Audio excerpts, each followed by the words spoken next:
revisão contratual e quebra da base do negócio. Carina Nunes Fritz.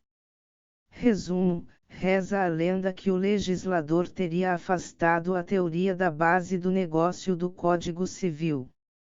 Uma análise histórica, sistemática e teleológica mostra, contudo, que ele a recepcionou por meio da cláusula geral boa-fé objetiva art. 422 CC 2002 e que a teoria permite revisar os contratos desequilibrados pela pandemia de Covid-19. 1. Introdução. Chegamos ao fim do ano e o mundo está cansado da pandemia. O que era para ser um período árduo, mas breve, tem se arrastado no tempo sem uma perspectiva ainda concreta de luz no fim do túnel. Os cientistas alertam que ainda conviveremos anos com o vírus. Para piorar, a segunda onda de Covid-19 é uma realidade, frustrando as expectativas de retorno à normalidade. Na Europa, a maioria dos países adotaram desde outubro medidas restritivas de circulação e de atividades econômicas. Na Alemanha, entrou em vigor dia 16 de dezembro de 2020 o segundo lockdown rigoroso do ano, com novo isolamento da população e paralisação total das atividades não essenciais. Com isso, os empregadores que não conseguirem colocar os funcionários em home office, terão que dar férias coletivas até 10 de janeiro de 2021, data até quando vigoram as medidas restritivas. Aparentemente, tratam-se das medidas mais rígidas implantadas durante a segunda onda no continente europeu. Enquanto isso, no Brasil vive-se uma falsa normalidade, embora o país nem tenha saído da primeira onda devido à falta de política pública coordenada de combate à doença. Os reflexos da segunda onda, alta no número de casos, já são claramente perceptíveis e a imprensa noticia que vários estados e cidades pretendem adotar medidas de restrição de circulação e das atividades econômicas, a exemplo de São Paulo, onde desde 12 de dezembro de 2020 vigora novo horário de fechamento de bares e restaurantes. Durante o ano, muito se discutiu acerca dos impactos do coronavírus nos contratos devido à implacável realidade de que as medidas governamentais de combate à pandemia, principalmente, distanciamento social e paralisação das atividades econômicas, provocaram uma disrupção nas cadeias de produção, distribuição e consumo em vários cantos do globo, com consequências imediatas sobre uma série de contratos. O impacto na economia mundial foi imediato, levando o Fundo Monetário Mundial, FMI, a afirmar que o mundo atravessaria uma recessão econômica só equiparável à Grande Depressão de 1929, que foi acompanhada de hiperinflação, profunda desvalorização monetária, índices alarmantes de desemprego e miséria. Mas o fato é que as consequências inclusive econômicas da pandemia ainda são absolutamente imprevisíveis. Se é certo que muitos contratos conseguiram ficar imunes ao vírus e puderam ser cumpridos regularmente, outros sofreram e estão sofrendo algum tipo de perturbação, seja porque as partes não conseguiram cumprir o acordado, seja porque houve um retardamento no cumprimento das prestações, trazendo à tona o problema da impossibilidade temporária, não regulado no Código Civil. Porém, a questão central que tem dividido os juristas é se, diante de um evento extraordinário e imprevisível que provou o isolamento social e a paralisação, total ou parcial, das atividades econômicas em quase todo o mundo, provocando perda ou redução significativa de renda para milhares de pessoas e empresas, os contratos devem ser cumpridos tal como celebrados ou se seria necessária a revisão das condições inicialmente pactuadas. E mais, pode-se afirmar que, nos contratos celebrados após o início da pandemia, os contratantes conseguem antever os efeitos do vírus sobre suas atividades e distribuir racional e adequadamente os riscos contratuais. Parte significativa da doutrina tem afirmado que só cabe revisão nas duas situações previstas no Código Civil, ou seja, quando a pandemia provocar manifesta desproporção no valor da prestação, art. 317, ou tornar a prestação excessivamente onerosa para o devedor, gerando extrema vantagem para o credor, art. 478. O art. 478 CC 2002 abarca aquelas hipóteses em que o devedor precisaria gastar mais para cumprir a obrigação. Mas mesmo aqui só haveria revisão se o credor se dispuser a modificar equitativamente o contrato, art. 479 CC 2002, pois a norma só autoriza o devedor a pedir a extinção do vínculo. Assim, a extrema dificuldade de prestar enfrentada nesse momento por inúmeros devedores por causa da paralisação ou restrição das atividades econômicas determinadas pelo poder público não seria abarcada pelo âmbito de incidência dos mencionados dispositivos. Até porque a pandemia não teria afetado a relação contratual em si e o equilíbrio do contrato, mas atingido tão só a esfera individual do devedor, provocando uma piora na situação patrimonial do contratante, o que não autorizaria o recurso à teoria da onerosidade excessiva do art. 478 CC 2002, só restando ao devedor o caminho da insolvência ou, no caso de empresa, o da recuperação judicial ou falência. Entretanto, o Código Civil não pode fechar os olhos à ocorrência de um evento da magnitude do coronavírus, que provocou graves impactos na sociedade e na economia brasileira e mundial, perturbando profundamente a base de inúmeros contratos em razão da alteração das circunstâncias presentes no momento da conclusão do negócio. Ao contrário do que uma leitura isolada dos arts. 317 e 478 CC 2002 poderia sugerir, uma análise histórica e sistemática mostra que o legislador tentou disciplinar de forma ampla o problema da alteração posterior das circunstâncias e que o Código Civil possui regras aptas a resolver essa perturbação na prestação. Em síntese, a tese defendida nesse ensaio é que as hipóteses previstas nos arts. 317 e 478 CC 2002 são exemplos legais de quebra da base do negócio por alteração posterior das circunstâncias, mas existem outras situações não subsumíveis nesses dispositivos, as quais precisam ser solucionadas com base na interpretação sistemática e teleológica do art. 422-C/seu art. 113 CC 2002, pois a boa-fé objetiva é o fundamento material e legal da teoria da base do negócio e regra de ouro da interpretação contratual, como reconhece unanimemente a doutrina internacional. 2. O problema da alteração das circunstâncias no Código Civil. Em apertada síntese, o problema da alteração superveniente das circunstâncias se põe toda vez que, após a conclusão do contrato, ocorrem eventos extraordinários que alteram profundamente as circunstâncias presentes no momento da celebração, dificultando enormemente o cumprimento do contrato ou frustrando o fim último do negócio.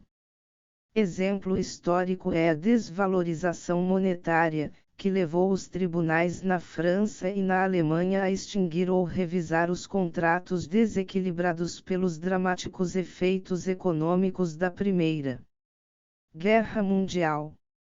Dessa forma, a desproporção manifesta entre o valor da prestação inicialmente pactuado e o apurado no momento da execução, bem como a onerosidade excessiva da prestação em decorrência de eventos extraordinários e imprevisíveis são duas formas de manifestação do fenômeno da alteração superveniente das circunstâncias.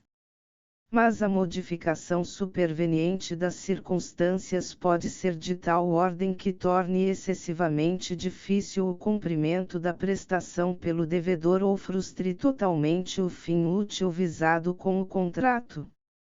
O problema é que esses casos não se deixam enquadrar nem no art. 317, nem no art. 478 do Código Civil. Obviamente, disso não se pode concluir que o legislador quis deixar esses casos sem solução, o que seria grave incoerência valorativa, vez que ele deixou registrado no material histórico a intenção de abarcar outros casos de desequilíbrio contratual superveniente.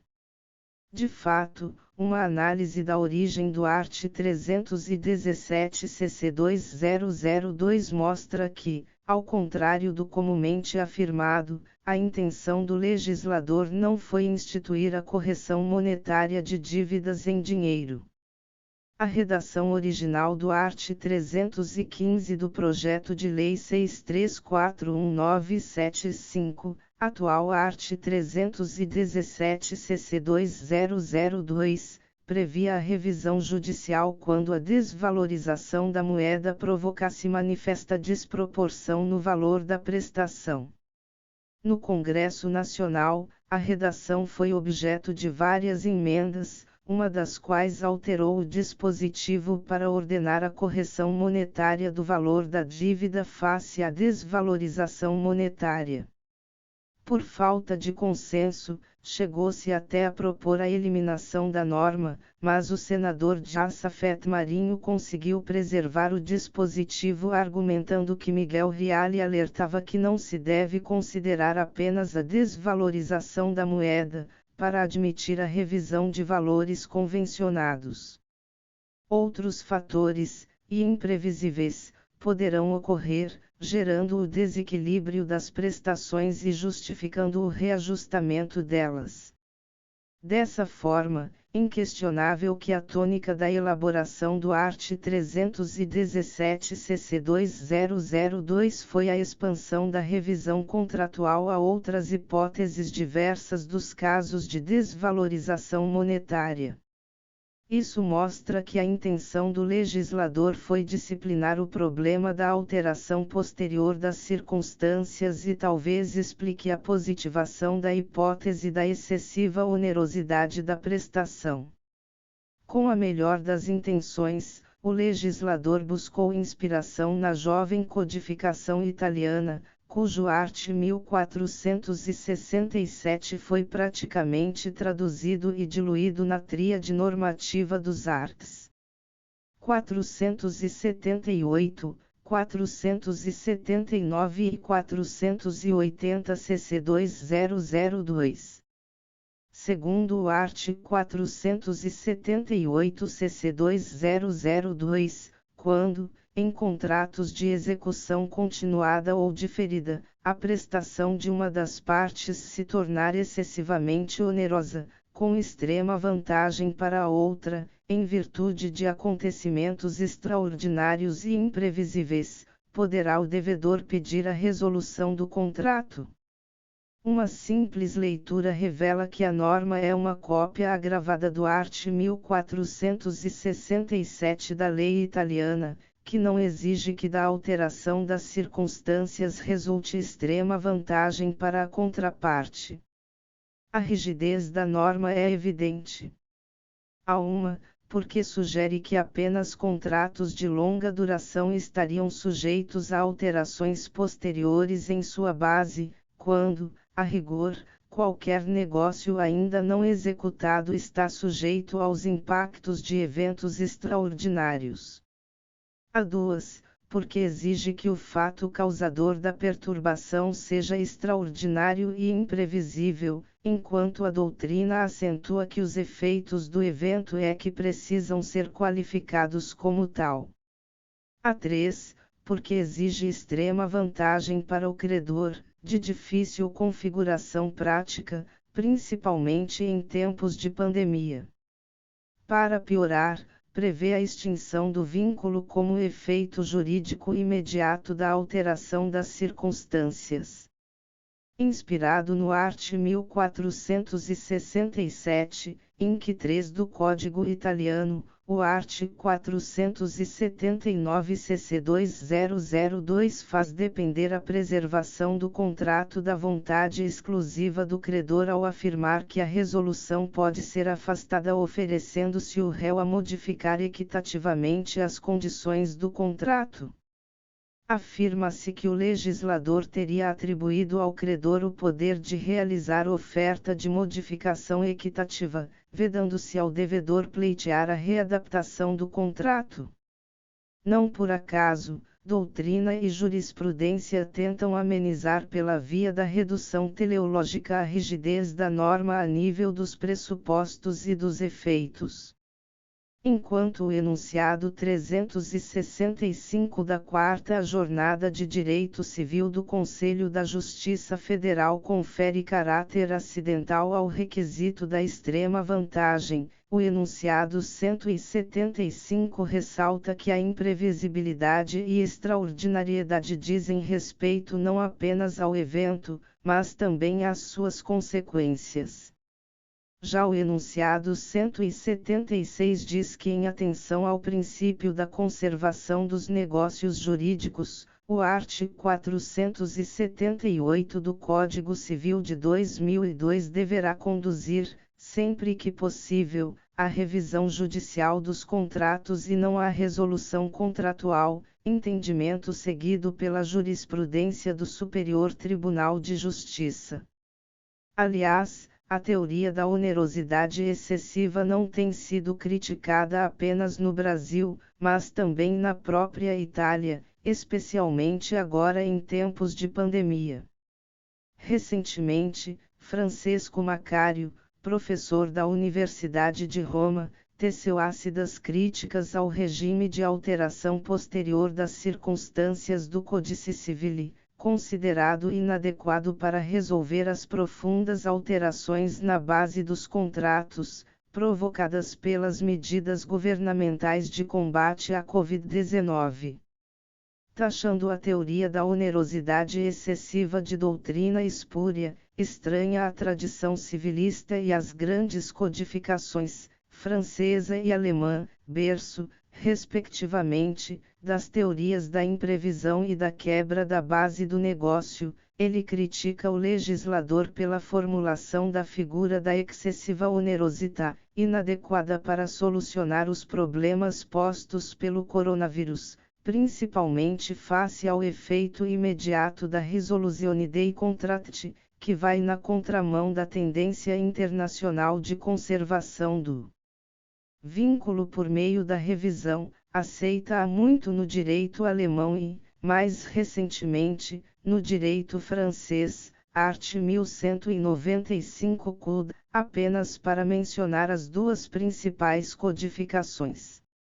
Macário propõe, então, uma releitura do dispositivo à luz do princípio da boa-fé objetiva, correttezza e buona fide, e de princípios constitucionais, como a solidariedade social, consagrada no art. 2º da Constituição Italiana, a fim de que se construa um direito contratual mais solidário, distinto daquele voluntarista, fundado no Pacta Sunt Servanda e, dessa forma, possa a jurisprudência italiana dar soluções materialmente justas aos problemas provocados pela pandemia. Essa crítica deve servir de alerta para o Brasil, principalmente quando se considera que o legislador de 1975 tentou, a toda evidência, criar um amplo regime jurídico revisional de alteração das circunstâncias, mas o resultado saiu aquém do pretendido, pois não se consegue deduzir dos arts. 317 e 478 CC2002 um sistema revisional amplo e uniforme, pois as normas consagram apenas duas hipóteses de modificação das circunstâncias, quebra na equivalência das prestações e onerosidade excessiva do custo da prestação, deixando de fora outras situações de excessiva dificuldade de prestar e de frustração do fim do contrato, não subsumíveis nos estreitos limites dos dispositivos. 3. Alteração posterior das circunstâncias como perturbação da prestação. A deficiência do regime revisional não impede o reequilíbrio dos contratos pelo julgador, juiz ou árbitro, pois o Código possui regras aptas a solucionar o problema da modificação superveniente das circunstâncias, amplamente reconhecido pela doutrina mais abalizada como um tipo de perturbação da prestação, que se põe durante a fase de execução contratual. Em última análise, como coloca Thomas Finkenauer, a alteração das circunstâncias é um problema de interpretação contratual, pois o intérprete tem que reequilibrar a relação contratual. Investigar a ocorrência de evento modificador das circunstâncias presentes no momento da celebração é apurar a concretização de riscos, que são inseguranças em relação ao desenrolar de circunstâncias relevantes para o contrato. E isso exige do intérprete, definir quem, no caso concreto, deve suportá-los. A modificação posterior das circunstâncias é problema que se põe, portanto, na fase da execução contratual, pois o cumprimento do contrato ainda é possível, porém extremamente dificultoso, tornando irrazoável exigir seu cumprimento tal como acordado. Ou, então, o cumprimento, embora possível, é inútil, pois o fim útil perseguido com o contrato tornou-se inalcançável. Nesses casos, surge a dúvida sobre se a parte, para quem o cumprimento se tornou irrazoável, poderia se desvincular do contrato ou pleitear sua adaptação de forma a tornar suportável a execução da obrigação, restaurando o sentido, sim, e o fim, zweck, do negócio para ambas as partes. Isso só se faz pela via hermenêutica. E o Código Civil brasileiro possui regras claras a respeito. Com efeito, o art. 422 CC2002 diz expressamente que as partes são obrigadas a executar o contrato de boa-fé, enquanto o caput do art. 113 CC2002 reza que os negócios jurídicos e, portanto, o contrato devem ser interpretados conforme a boa-fé e os usos do comércio. A boa-fé, intocada pela Lei da Liberdade Econômica, Lei 1387422019, é, dessa forma, cânone interpretativo integrativo máximo do contrato, pois, enquanto as partes podem afastar os usos e costumes, não podem afastar a boa-fé objetiva, princípio estruturante do direito, principalmente do direito obrigacional. A análise da alteração posterior das circunstâncias precisa, portanto, ser feita à luz da boa-fé objetiva, nos termos dos arts. 422 e 113 CC2002, principalmente nos casos não subsumíveis nos arts. 317 e 478 CC2002. De início, cabe alertar que a boa-fé objetiva não é uma fórmula vazia ou mero reforço do pactuado, como concebido por obsoleta doutrina francesa. Ela possui dois comandos jurídicos claros: agir com retidão, lealdade, e ter consideração pelos interesses legítimos da contraparte, os quais formam o chamado núcleo duro do conceito, guiando a aplicação do princípio em suas diversas funções. enquanto pelo mandamento de agir com lealdade, o art. 422 cc 2002 fomentei e tutela a confiança necessária ao bom funcionamento do comércio jurídico e do mercado. O segundo comando exige que a parte, conquanto busque a satisfação de seus próprios interesses, leve em consideração os interesses legítimos da outra, o que implica, de um lado, em limitação da própria conduta e, de outro, em equilíbrio das posições jurídicas, vale dizer, em equilíbrio contratual. Ao exigir consideração pelos interesses da contraparte, a boa-fé requer que o contrato desequilibrado por evento extraordinário, imprevisto pelas partes no momento da alocação dos riscos, seja reequilibrado a fim de tornar suportável, razoável, o cumprimento pelo contratante prejudicado. Por isso, diz Karl Arens, a reanálise do contrato por via da revisão ou extinção é um imperativo da boa-fé. Esse é o mesmo sentir de Agostinho Alvim, responsável pelas alterações no direito das obrigações no anteprojeto do Código, que, falando sobre a introdução da boa-fé objetiva, disse: foi inserida uma norma relativa à boa-fé nos contratos. No Código Civil não há essa norma. No Código Alemão existe, assim como em outros códigos. Na Alemanha, ela salvou aquela questão da imprevisão, porque os alemães rejeitaram a teoria da imprevisão em 1896, quando promulgaram o Código, porque o contrato ainda estava no apogeu. O contrato é lei entre as partes. Mas eles não puderam resistir à pressão dos acontecimentos. Depois de 1914, passaram a admitir a teoria da imprevisão. A jurisprudência alemã é posterior a 1914. E com que fundamento? Porque a lei não tratava da imprevisão. Eles foram buscar fundamentos justamente na boa-fé dos contratos. E não pode haver boa-fé nos contratos se uma das partes escraviza a outra parte, ou se há lucro desmesurado e prejuízo fatal para a outra parte. De modo que, nos contratos, não só no início, como diz o projeto, na formação, mas também na execução, sempre deve haver boa-fé. Essa passagem é muito significativa, porque deixa claro, ao contrário do comumente afirmado, que o legislador de 1975 também buscou inspiração no direito alemão e viu na regra da boa-fé o fundamento para a revisão contratual. Ele não afastou a teoria da base do negócio.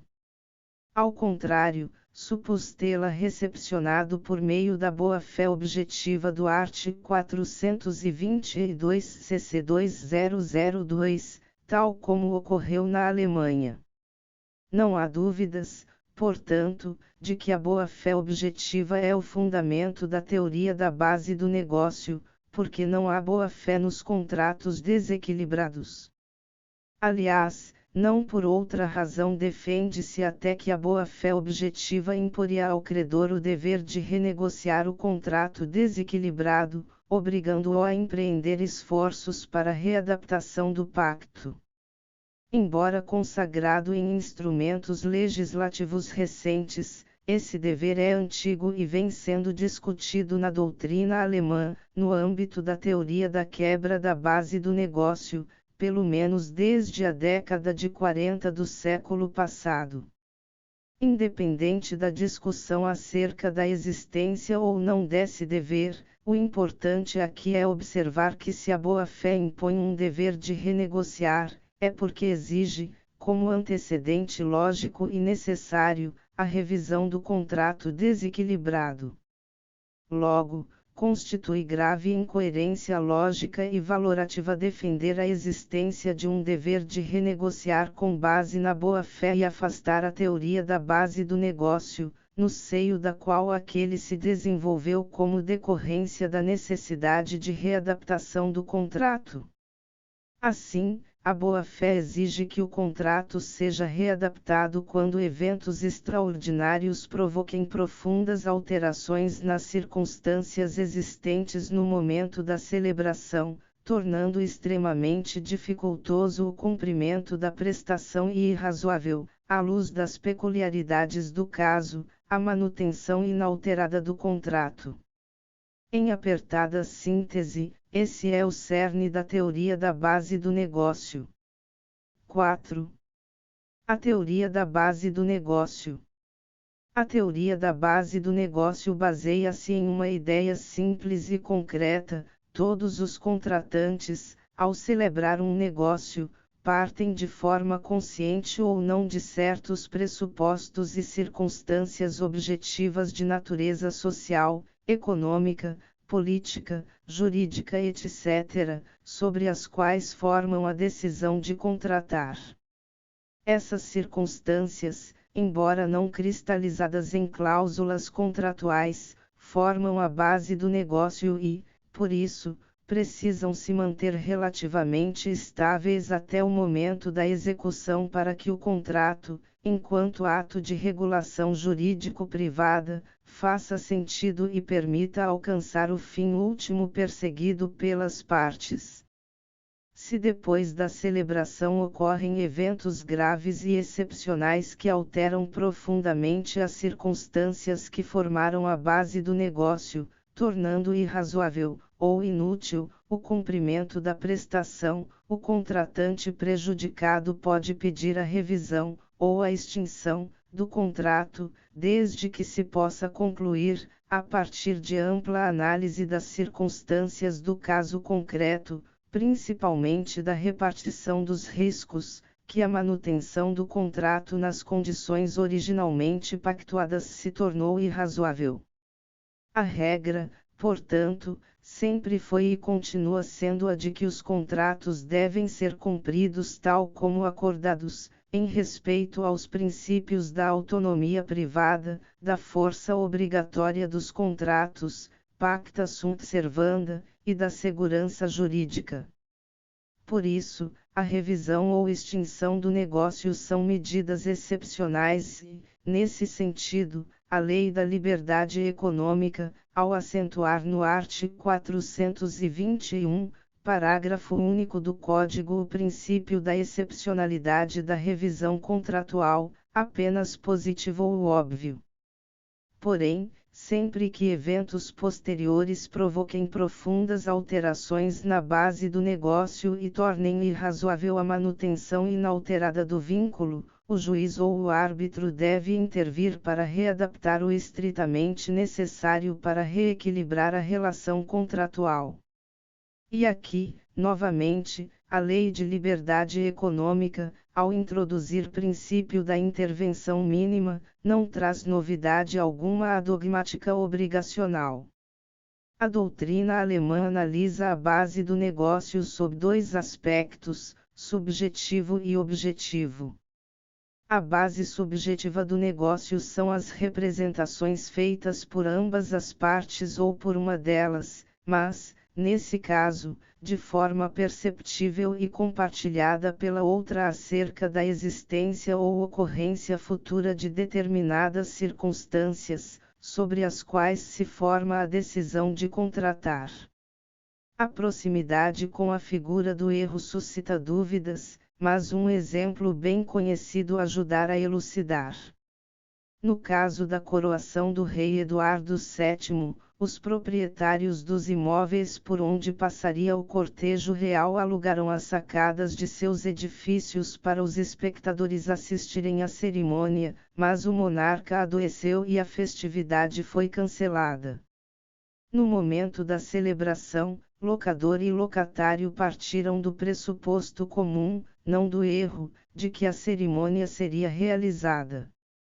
Na verdade, o espaço só foi alugado para aquele fim específico e a repentina moléstia do soberano foi um acontecimento tão extraordinário que impactou gravemente a base do negócio, tornando-o sem sentido, embora possível, o cumprimento não permitiria mais o alcance do fim útil do contrato para os locatários.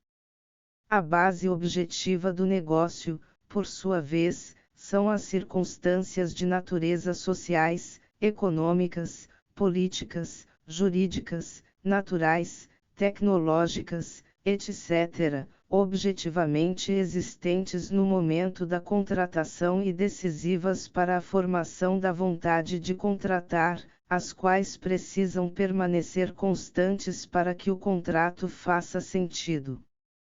Por óbvio, diante da dinamicidade da vida, não se exige a imutabilidade, mas a constância dessas circunstâncias. Pode-se dizer que a base do negócio é como uma foto feita com a nostálgica câmera analógica, a qual pode amarelar ou desbotar com o passar dos anos, mas não pode perder a nitidez. Se perde a nitidez, quebra-se a base do negócio. Didática é ainda a distinção entre a grande base do negócio, Grossgeschäftsgrundlage, que abrange as condições acima mencionadas, cuja alteração por meio de guerras, golpes, mudanças políticas, divisão e reunificação alemã, revoluções, catástrofes naturais, etc. Pode impactar fortemente os contratos e a pequena base do negócio, Kleine Geschäftsgrundlage, que se refere a todos os demais eventos excepcionais que provocam efeitos mais limitados sobre o contrato individual. Por óbvio, não é qualquer evento que provoca a quebra da base do negócio. É necessário que se trate de fato extraordinário, anormal e grave o suficiente a alterar profundamente a base do negócio, tornando excessivamente difícil o cumprimento ou subtraindo todo sentido ao contrato. Além disso, é necessário que o risco da alteração das circunstâncias não possa ser imputável à esfera jurídica da parte penalizada. É equivocado pensar que a teoria da base dispensa o requisito da imprevisibilidade. É bem verdade que a previsibilidade não tem a centralidade conferida pela teoria francesa da imprevisão, mas esse elemento é apurado no momento em que o julgador analisa a alocação contratual ou legal dos riscos, exercendo influência sobre o juízo de valor acerca da razoabilidade da revisão. Nesse sentido, Jorgenilne afirma que, em regra, a parte deve suportar as desvantagens resultantes das alterações supervenientes que ela previu ou poderia ter razoavelmente previsto, principalmente quando não adota medidas adequadas para prevenir ou minimizar os impactos do evento. Mas a regra tem exceções. De qualquer forma, a previsibilidade do evento e suas consequências precisa ser apurada concretamente e não de forma meramente abstrata. Se o evento, porque previsível, recai na esfera de risco da parte, seja porque o assumiu contratualmente, seja porque lhe pode ser imputável, descabe a revisão contratual. O saudoso Rui Rosado de Aguiar dizia, por isso, que a alteração decorrente do risco natural do negócio era irrelevante. Mas repise-se, é preciso delimitar a esfera de risco dos contratantes no caso concreto, pois só os eventos lá inseridos impedem a revisão contratual. Sintetizando, pode-se dizer que a revisão contratual pressupõe uma profunda e anormal alteração das circunstâncias do negócio, não reconduzível à esfera de risco das partes, que torne irrazoável à luz da boa-fé objetiva a execução do contrato, tal como inicialmente pactuado ou frustre o fim último do negócio. Geralmente, costuma-se dizer que o cumprimento se torna irrazoável quando se pode concluir, a partir da análise de todas as circunstâncias do caso, inclusive da repartição dos riscos, que uma das partes não teria celebrado o contrato ou o teria feito sob outros termos e condições se tivesse antevisto as profundas alterações na base do negócio. Dessa forma, a doutrina alemã elenca 3 pressupostos para a configuração da quebra da base do negócio: I, profunda e anormal alteração nas circunstâncias do negócio, elemento real; 2, irrazoabilidade da manutenção inalterada do contrato, elemento normativo; 3, constatação, a partir do caso concreto, de que as partes, se tivessem antevisto o evento e seus efeitos, teriam celebrado o contrato com outro conteúdo ou quiçá desistido da celebração, elemento hipotético. Em outras palavras, evento anormal, grave alteração na base do negócio, irrazoabilidade da manutenção inalterada do vínculo e não imputabilidade do risco à parte prejudicada. A quebra da base do negócio legitima o contratante prejudicado a pleitear a readaptação do contrato, só cabendo sua extinção de forma subsidiária, quando a revisão se mostrar impossível ou irrazoável para uma das partes. Durante o desenvolvimento da teoria da base do negócio, doutrina e jurisprudência alemãs formaram 3 grupos de casos: I, quebra da equivalência das prestações, Äquivalenzstörung; 2, dificuldade de prestar, Leistungserschwernisse; e 3, perturbação do fim do contrato, Zweckstörung. Segundo Lorenz, pode-se falar em quebra da equivalência, sinalagma, das prestações quando eventos imprevistos, com os quais os partícipes do comércio jurídico normalmente não precisam contar, provocam grave desproporção entre as prestações, destruindo a relação de equivalência acordada inicialmente entre as partes. Todo contrato de longa duração está sujeito a riscos, principalmente a oscilações no mercado, de modo que apenas aquelas variações que ultrapassam o quadro da normalidade autorizam a revisão ou, excepcionalmente, a extinção contratual. A causa da quebra da equivalência são as mais variadas e, como acentua o Reale, não se limita à desvalorização monetária, sendo certo que, como mostra a experiência alemã, eventos como alterações políticas e legislativas podem provocar fortes perturbações na equivalência das prestações. Essa hipótese de quebra da base objetiva do negócio está prevista no art. 317 cc 2002, que, ao falar em desproporção manifesta do valor da proporção, abrange casos em que há variações para mais ou para menos do montante estipulado. Dessa forma, a revisão contratual pode conduzir ao aumento ou à redução da prestação devida ou a outra solução razoável para as partes. A dificuldade excessiva de prestar ocorre quando eventos anormais, posteriores à formação do contrato e externos à esfera de risco e de influência do devedor, alteram profundamente as condições existentes no momento da celebração, tornando extremamente difícil o cumprimento. Exemplo clássico é o aumento do custo da prestação, a onerosidade excessiva da prestação do art. 478 cc 2002. Em geral, o devedor suporta o chamado risco do esforço, Aufwandsrisiko, isto é, o risco da elevação dos custos para a realização da prestação devida. Porém, quando eventos anormais tornam o cumprimento excessivamente dispendioso, de modo que se possa concluir, à luz da boa-fé, que a variação extrapola os limites razoáveis do sacrifício, deve o juiz ou árbitro revisar o contrato, principalmente se os eventos excepcionais estão fora da esfera de risco e de influência do devedor. A dificuldade extraordinária de prestar pode decorrer de vários fatores, como profundas alterações nas condições políticas, econômicas, sociais, naturais ou jurídicas, presentes no momento da celebração e que serviram de base para a decisão de contratar.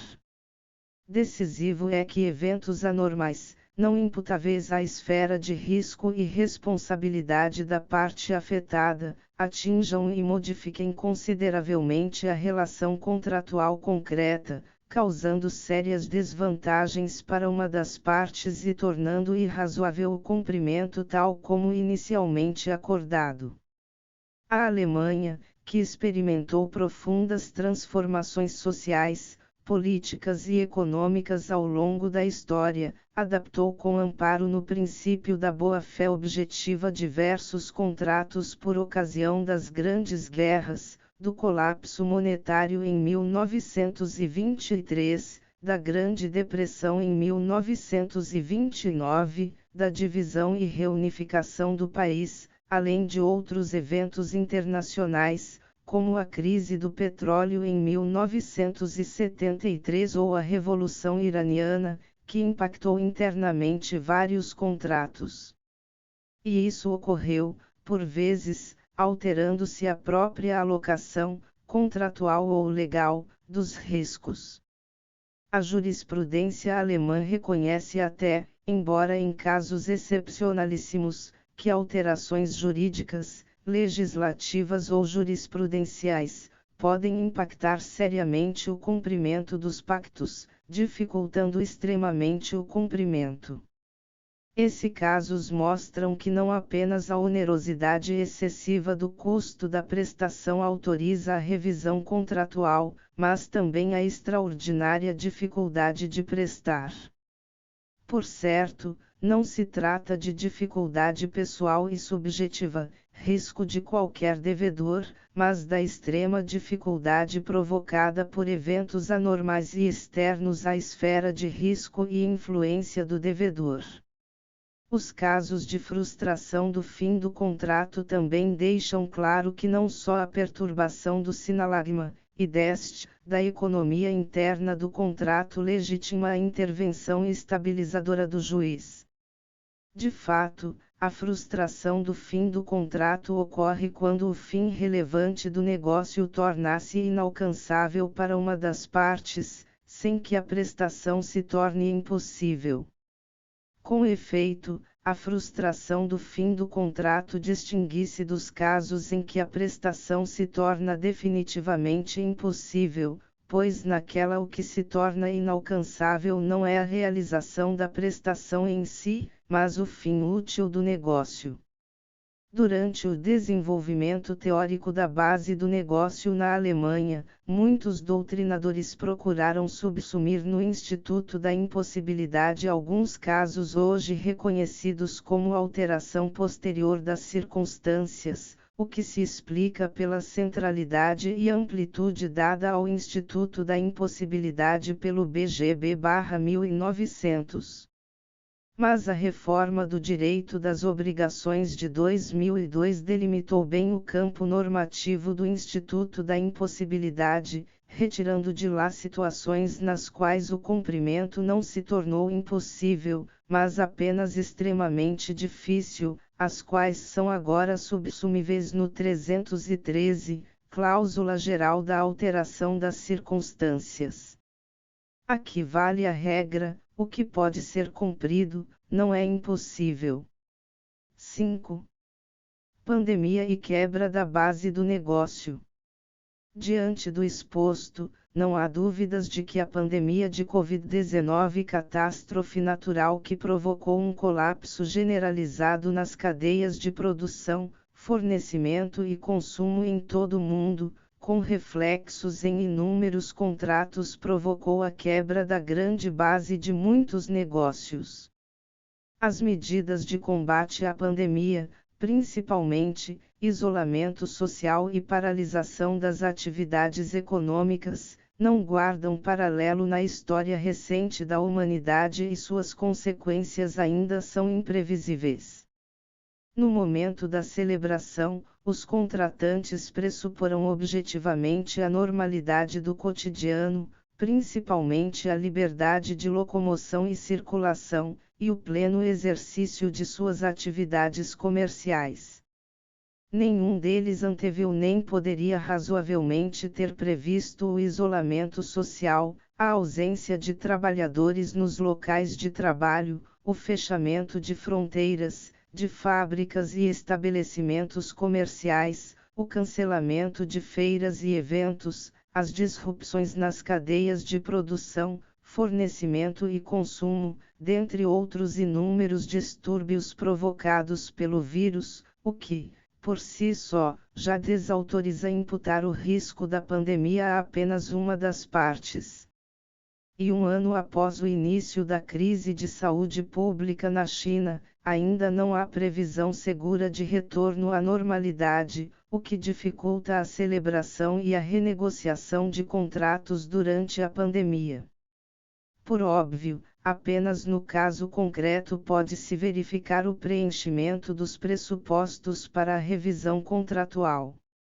Mas não há dúvida de que a pandemia constitui evento anormal e extraordinário que provocou profundas alterações nas circunstâncias socioeconômicas existentes ao tempo da celebração e massivas consequências negativas sobre a execução de muitos contratos. Cabe, porém, ao contratante individual demonstrar os impactos concretos da pandemia no contrato e, dessa forma, o nexo causal entre as medidas governamentais e a excessiva dificuldade de prestar a fim de legitimar a readaptação do contrato, nos termos do art. 422-C/C art. 113, caput do Código Civil, se a situação fática não se deixar subsumir diretamente nos arts. 317 e 478 CC 2002. Note-se que a extrema dificuldade de prestar provocada pela pandemia não se equipara à mera dificuldade financeira subjetiva do devedor, na qual ele incorre em condições de normalidade.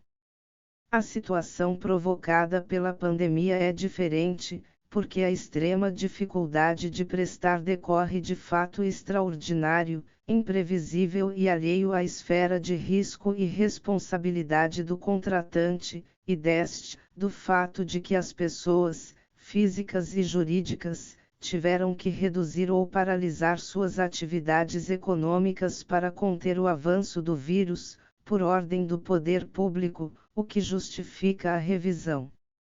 Atente-se, ainda, que a readaptação do contrato por quebra da base do negócio em decorrência da pandemia poderia ser justificada até por meio de uma interpretação conforme a Constituição nos casos, por exemplo, em que o cumprimento inalterado do contrato pudesse levar o devedor à ruína, ou nos contratos de locação, que tem por objeto um bem existencial, diferente dos bens eminentemente patrimoniais, como explica Jorg Nilne, lembrando que proteção da moradia é direito fundamental e que a casa é o centro espacial da vida, ao qual a pessoa está fundamentalmente ligada. Isso seria uma consequência natural em um ordenamento jurídico que se pretende constitucionalizado, que elenca a tutela da pessoa e de sua dignidade a fundamento do Estado e a valor a ser perseguido, e que proclama a eficácia direta e imediata dos direitos fundamentais nas relações privadas. Mas, como demonstrado, nem se precisa recorrer à Constituição para justificar a revisão contratual, porque o Código Civil já oferece uma solução adequada ao problema, o que tornaria meramente retórico o recurso à tábua axiológica da Constituição. Por isso, não cabe ao intérprete readaptar os contratos por considerar a crise financeira evidente ou generalizada ou presumir que o contratante fora afetada pelas medidas governamentais, devendo, ao contrário, exigir a demonstração dos pressupostos da revisão, até para evitar condutas oportunistas daquele devedor que já estava inadimplente antes da pandemia ou que quer dela se aproveitar para se desvincular do contrato indesejado. Essa conduta é vedada pelo Instituto do Abuso do Direito, art. 187 CC 2002, que, não custa lembrar, foi revigorado após sua releitura à luz da boa-fé. 6. Conclusões.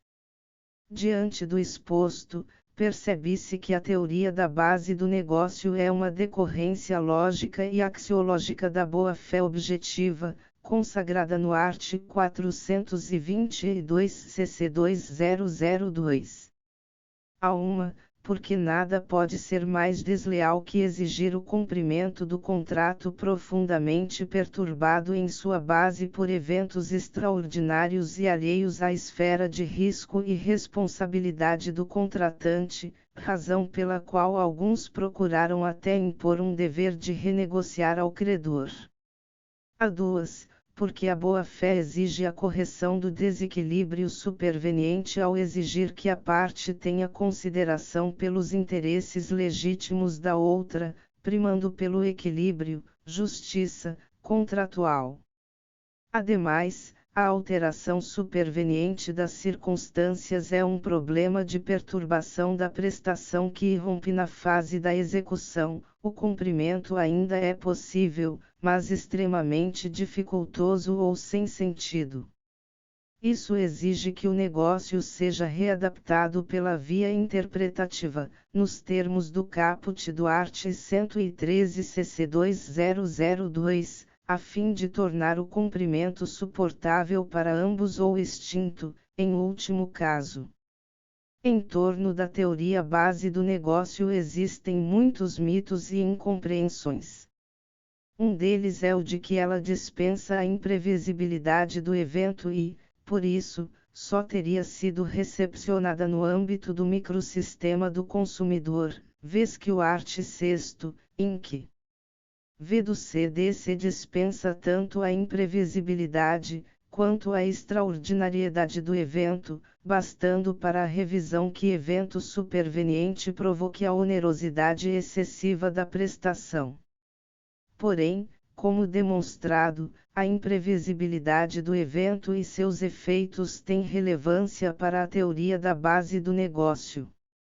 A rigor, a lei do consumidor, atendendo à vulnerabilidade do consumidor, instituiu um regime revisional próprio que não se deixa reconduzir a nenhuma teoria revisionista, imprevisão, base do negócio ou onerosidade excessiva. A míngua de denominação mais adequada, pode-se dizer que se trata de uma teoria objetiva da onerosidade excessiva, em homenagem à terminologia utilizada na própria lei. A teoria da base do negócio, enquanto decorrência lógica da boa-fé objetiva, resulta da interpretação sistemática do ordenamento, consistindo em aperfeiçoamento interno do próprio sistema jurídico diante da incompletude do regime revisional da codificação. Os arts. 317 e 478 CC 2002 não esgotam os casos de alteração superveniente das circunstâncias, deixando sem tutela outras situações de excessiva dificuldade de prestar e de frustração do fim do contrato, ainda quando submetidos à interpretação extensiva ou à redução teleológica. Daí a necessidade de se recorrer ao art. 422 CC 2002, cláusula geral que permite a recepção da teoria da confiança e dos institutos desenvolvidos a partir da boa-fé, a exemplo da obrigação como processo, dos deveres laterais de conduta, responsabilidade pré-contratual, violação positiva do contrato e responsabilidade pós-contratual, os quais, embora não positivados, são plenamente reconhecidos em doutrina e jurisprudência. A aplicação da teoria da base do negócio é, portanto, uma solução extraída do próprio sistema jurídico, em harmonia com a boa-fé objetiva, com o equilíbrio, justiça, contratual e com a autonomia privada, pois prioriza a conservação do vínculo face à dissolução, favorecendo, em última análise, a segurança jurídica, o comércio jurídico e o mercado, pois permite que o contrato reajustado seja cumprido. Além disso, é uma solução compatível com as regras, princípios e valores do sistema jurídico, que, alçando a eticidade a princípio estrutural do Código, exige que o desequilíbrio superveniente dos contratos seja corrigido em respeito à justiça contratual e à boa-fé. A teoria da base do negócio é mais ampla que as teorias da imprevisão e da onerosidade excessiva, permitindo abarcar uma diversidade maior de casos, inclusive a frustração do fim do contrato, não subsumíveis nos arts. 317 e 478 CC2002. Além disso, privilegiando a revisão dos pactos, está em harmonia com os princípios da autonomia privada e da conservação dos contratos. Nesse aspecto, é mais vantajosa que o Instituto da Impossibilidade, cujo efeito primordial é a extinção do vínculo através da liberação do devedor da obrigação. Por isso, deve-se ler com ressalvas as correntes que pretendem solucionar o problema da alteração superveniente das circunstâncias recorrendo à impossibilidade. Diante do exposto, conclui-se que a construção de um regime revisional harmônico e uniforme passa pela interpretação sistemática e teleológica dos arts. 317 e 478 CC2002 à luz do princípio da boa-fé objetiva, consagrada nos arts. 422 e 113 CC2002 como regra de conduta durante a fase de execução e cânone interpretativo integrativo do negócio jurídico. A revisão contratual com base na teoria da base do negócio fornece ao intérprete o instrumental para readaptar os contratos desequilibrados em razão das profundas alterações nas condições socioeconômicas, provocadas pela pandemia, que, enquanto evento extraordinário e de consequências imprevisíveis, não pode ser suportada apenas por uma das partes.